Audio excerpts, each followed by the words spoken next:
ಪ್ರಭು ಯೇಸುವಿನಲ್ಲಿ ಅನುಗ್ರಹಿತರಾದ ಪ್ರಿಯರೇ, ಬಹಳ ಸಂತೋಷದಿಂದ ಪ್ರಾರ್ಥನೆಯಿಂದ ಆಗಿರೋಣ. ಡೈಲಿ ಬ್ಲೆಸ್ಸಿಂಗ್ ಶುಶ್ರೂಷೆಯಲ್ಲಿ ತಪ್ಪದೆ ದೇವರ ವಾಕ್ಯ ಆಲಿಸುವ ನಿಮ್ಮೆಲ್ಲರಿಗಾಗಿ ಪ್ರಾರ್ಥಿಸುತ್ತೇನೆ.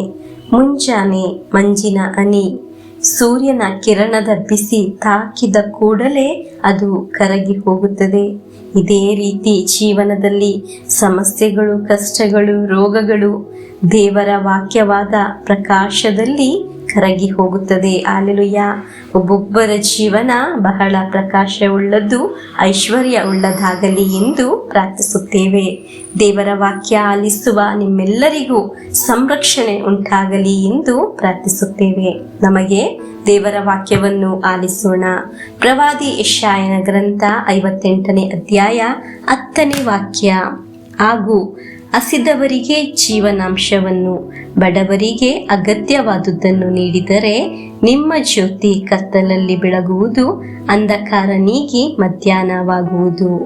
ಪ್ರಿಯರೇ, ಬಹಳ ಒಂದು ದೊಡ್ಡ ವಾಗ್ದಾನದ ವಾಕ್ಯವಾಗಿದೆ. ಏನೆಲ್ಲ ಮಾಡಿದರೆ ಒಬ್ಬರಿಗೆ ಅನುಗ್ರಹ ಬರುವುದು ಎಂದು ನಾವು ದೇವರ ವಾಕ್ಯದಲ್ಲಿ ಆಲಿಸಿದ್ದೆವು.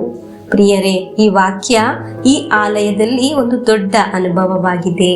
ಈ ಅನುಗ್ರಹ ಧ್ಯಾನ ಮಂದಿರದಲ್ಲಿ ಇದಾಗಿದೆ ಮಾಡುವುದು. ಹಲ್ಲೆಲೂಯಾ. ಪ್ರಿಯರೇ, ನೀವು ಆಲಿಸುವ ವಾಕ್ಯ ಬೇರೆಯವರಿಗೆ ಶೇರ್ ಮಾಡುವಾಗ ಅದು ಅವರಿಗೆ ಸಾಂತ್ವನವಾಗಿ ಮಾರ್ಪಡುತ್ತದೆ. ದೇವರ ಅನುಗ್ರಹ ಇರುವುದರಿಂದ ಇದನ್ನು ನಮಗೆ ಶೇರ್ ಮಾಡಲು ಸಾಧ್ಯವಾಗುವುದು. ವಾಕ್ಯದಲ್ಲಿ ಆಲಿಸಿದ್ದ ಹಾಗೆ ನಾವು ಕಾರ್ಯ ಮಾಡಲು ಪ್ರಾರಂಭಿಸಿದ್ದಾಗ ನಾವು ಉದಯಿಸುವ ಸೂರ್ಯನಂತೆ ಉದಯಿಸುತ್ತೇವೆ, ಉನ್ನತಕ್ಕೆ ಏರುತ್ತೇವೆ. ನಮ್ಮ ಅಸ್ವಸ್ಥತೆಗಳು ಎಲ್ಲವೂ ಬದಲಾಗುತ್ತದೆ, ಬಿಡುಗಡೆಯಾಗುತ್ತದೆ. ನಾವು ಅನುಗ್ರಹವಾಗಿ ಬದಲಾಗುತ್ತೇವೆ. ಈ ವಾಕ್ಯ ಆಲಿಸುವ ಒಬ್ಬೊಬ್ಬರು ಈ ಆಲಯದ ಶುಶ್ರೂಷಕರಾಗಿ ಬದಲಾಗುತ್ತಿದ್ದೀರಾ. ಈ ವಾಕ್ಯ ಆಲಿಸುವ ನಿಮ್ಮ ಮನೆಯಲ್ಲಿ ಕುಳಿತು ನೀವು ಶುಶ್ರೂಷಕರಾಗಿ ಮಾರ್ಪಡುತ್ತಿದ್ದೀರಾ. ಹಸಿದವರಿಗೆ ಅನ್ನವನ್ನು ನೀಡುವವರು ಅನೇಕರಿದ್ದಾರೆ. ದೇವರ ವಾಕ್ಯವನ್ನು ಶೇರ್ ಮಾಡುವವರು ಅನೇಕರಿದ್ದಾರೆ. ಅಸ್ವಸ್ಥರಿಗೆ, ದುಃಖಿತರಿಗೆ ಸಾಂತ್ವನ ನೀಡುವವರು ಇದ್ದಾರೆ.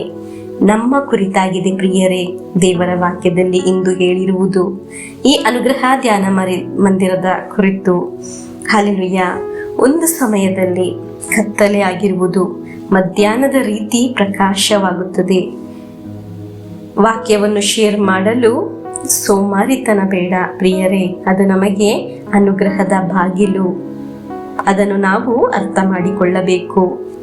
ಪ್ರಿಯರೇ, ನಾವು ದೇವರ ವಾಕ್ಯವನ್ನು ಕುರಿತು ಸಾರುವಾಗ ದೇವರನ್ನು ಕುರಿತು ಅವರಿಗೆ ಅರಿವನ್ನು ಮೂಡಿಸುತ್ತೇವೆ. ನಾವು ಜೀವನದಲ್ಲಿ ಉನ್ನತಕ್ಕೆ ಏರುತ್ತೇವೆ.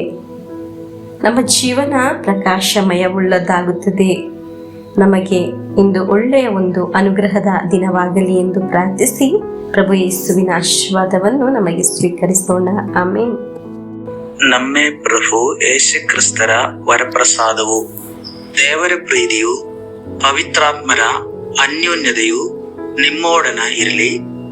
ರೋಗದಿಂದ, ಅಪಘಾತದಿಂದ, ವಂಚನೆಯಿಂದ, ನಿರಾಶೆಯಿಂದ ಸ್ವರ್ಗದ ದೇವರು ನಿಮ್ಮನ್ನು ಅದ್ಭುತವಾಗಿ ಸಂರಕ್ಷಿಸಲಿ. ದೀರ್ಘಾಯುಸ್ಸು, ಆರೋಗ್ಯ, ಸಮಾಧಾನ, ಸಂತೋಷ ಉಂಟಾಗಲಿ. ಪಿತನ, ಸುತನ, ಪವಿತ್ರಾತ್ಮರ ನಾಮದಲ್ಲಿ ಆಮೆನ್.